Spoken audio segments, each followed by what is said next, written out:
Di pasar seafood Korea, ada mantan bos mafia misterius. Ia menyamar jadi pedagang agar tak ada yang tahu masa lalunya sebagai bos kejam. Tak ada yang berani melawannya karena semua musuhnya tewas. Dialah Ma Dong-si, sang binatang buas yang pernah membantai 3.000 zombie. Demi istrinya, Paman Ma pensiun dan kini berjualan kepiting. Ia membuang sifat kejamnya dan selalu bersikap sopan. Bahkan saat mobilnya ditabrak, ia tetap ramah meminta ganti rugi asuransi. Namun, sopir kaya itu malah sombong dan melemparkan uang ke arahnya. Tak mampu beli bensin, Paman Ma terpaksa memunguti uang itu. Melihatnya, sang istri memarahi sopir dan mengancam lapor polisi. Mendengar kata polisi, bos di kursi belakang panik karena menyembunyikan gadis pingsan. Ia segera turun, menghajar sopirnya, menyeretnya keluar, lalu menamparnya. Paman Ma pun tertegun. Akhirnya bos itu menyuruh sopirnya minta maaf pada Paman Ma. Paman Ma menganggap pemuda itu bertanggung jawab dan tak memperpanjang masalah. Tanpa sadar, ini awal petaka. Besoknya, usai berjualan seafood, Paman Ma mengabari istrinya bahwa ia sedang jalan pulang. Tiba-tiba, bel rumah berbunyi. Jik-siu curiga dan melihat perampok berbaju hitam di luar yang langsung mendobrak masuk. Jik-siu panik, segera mengunci diri di kamar dan mencoba menelepon suaminya. Namun tak disangka, seorang perampok lain muncul dari balkon. Jik-siu mencoba kabur tapi tertangkap. Ia ditahan lalu dibius hingga pingsan. Pelakunya adalah Sang Biao, bos kecelakaan semalam yang suka menculik istri orang untuk perdagangan manusia. Wanita cantik langsung dijual ke taipan asing, sisanya dioperasi plastik dulu. Jika gagal, organ mereka dijual. Saat itu, Paman Ma dihadang 2 mobil. Perampok sengaja memacetkan jalan demi menunda waktu agar penculikan Jik-siu lancar.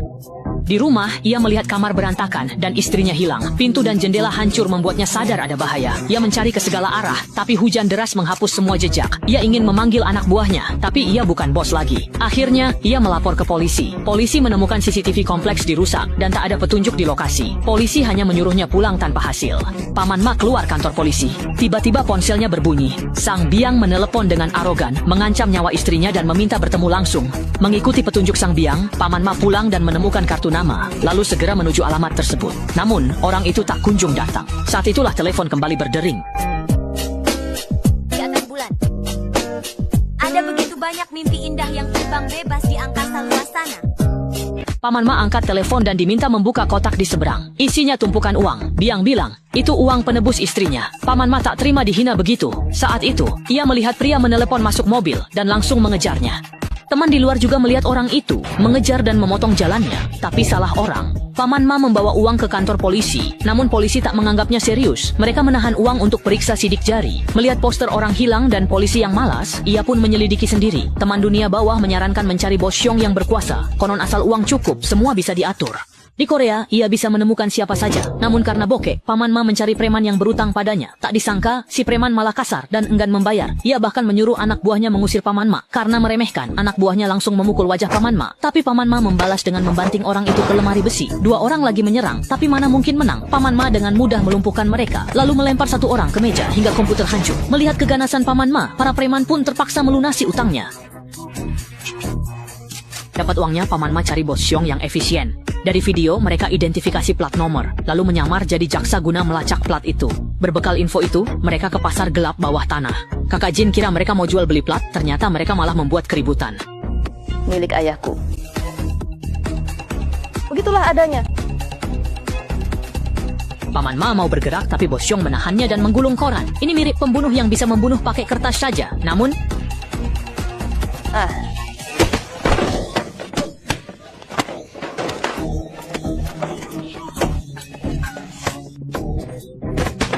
Paman Ma tak tahan, ia mendekat, mendorong dan menarik. Ma Dong-seok, sang pembasmi zombie, kembali. Tanpa gerakan rumit, ia menjatuhkan anak-anak itu sekali pukul. Sangat memuaskan.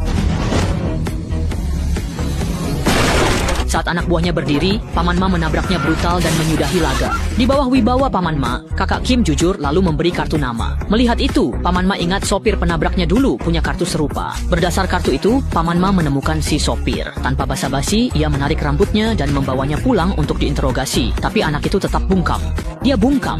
Sang Biao saat tahu anak buahnya tertangkap, menelepon Paman Ma via video call. Ia mengancam nyawa istri Paman Ma dan menyuruhnya membunuh anak buah itu. Jika tidak, istrinya tewas. Terpaksa, Paman Ma mencekik mengicik anak buah itu dengan tali hingga tak bergerak. Lalu Sang Biao minta uang tebusan untuk istrinya. Usai menelepon, Paman Ma menampar anak buah yang pingsan itu hingga bangun. Ternyata, Paman Ma hanya menekan pembuluh darahnya agar pingsan sementara. Detektif pun kagum, dan pria itu akhirnya mengaku jujur.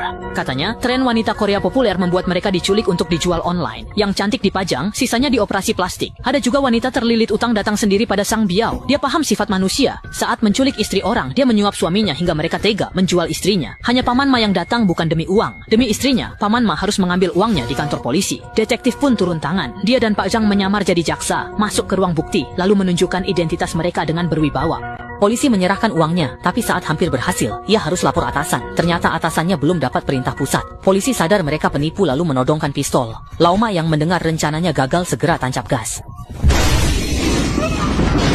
Ledakan memicu kekacauan. Kedua orang itu membawa kabur uang dari kantor polisi.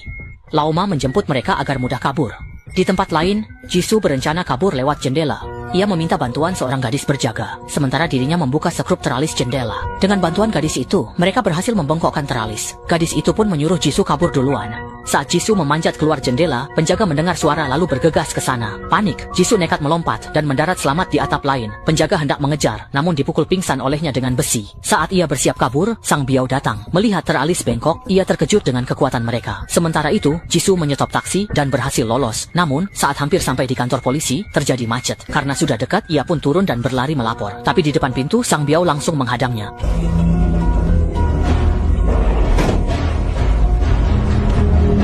Lauma sampai di lokasi transaksi, tapi gerbangnya terkunci rapat. Ia langsung menabrakkan mobilnya ke gerbang, tanpa menunggu rekannya. Setelah masuk, ia memukul jatuh penjaga gerbang tersebut, dan memantau seluruh isi gedung, lewat kamera pengawas. Karena istrinya tak ada, ia mencari ke segala penjuru hingga akhirnya, ditemukan oleh seorang pria yang membawa pisau.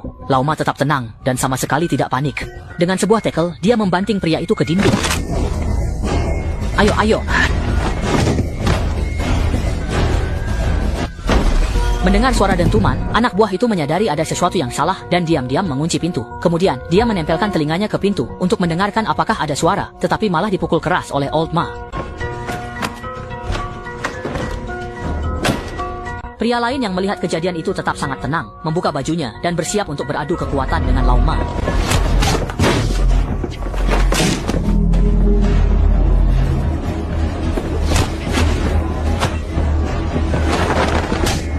Pria itu jago menendang hingga Lauma tersungkur. Namun Lauma sigap menangkap kakinya, membanting, lalu memukul wajahnya. Belum usai, gerombolan bersenjata pun datang. Seperti yang diduga, terjadi lagi pertarungan sengit.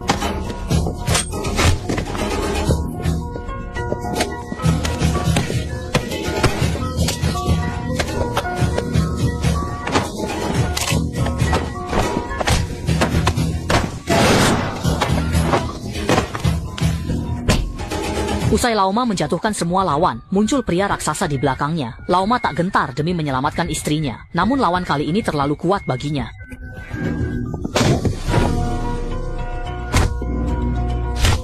Di saat krusial, Lauma langsung memeluk pinggang pria kekar itu, lalu mengerahkan seluruh tenaganya untuk mengangkat pria tersebut.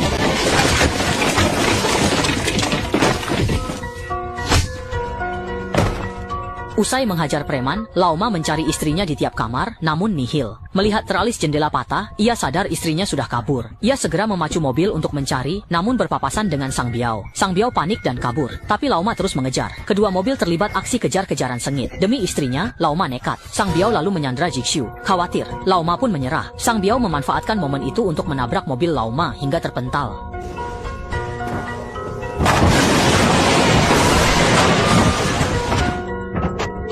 Melihat Lauma tak bergerak dalam waktu lama, Sang Biao pun turun sambil membawa kapak. Ia berteriak-teriak ingin mencincang Lauma hingga berkeping-keping, namun tak disangka justru ditarik Lauma masuk ke dalam mobil. Setelah itu, ia dihujani pukulan bertubi-tubi. Di hadapan kekuatan mutlak, ia sama sekali tak bisa melarikan diri. Aduh.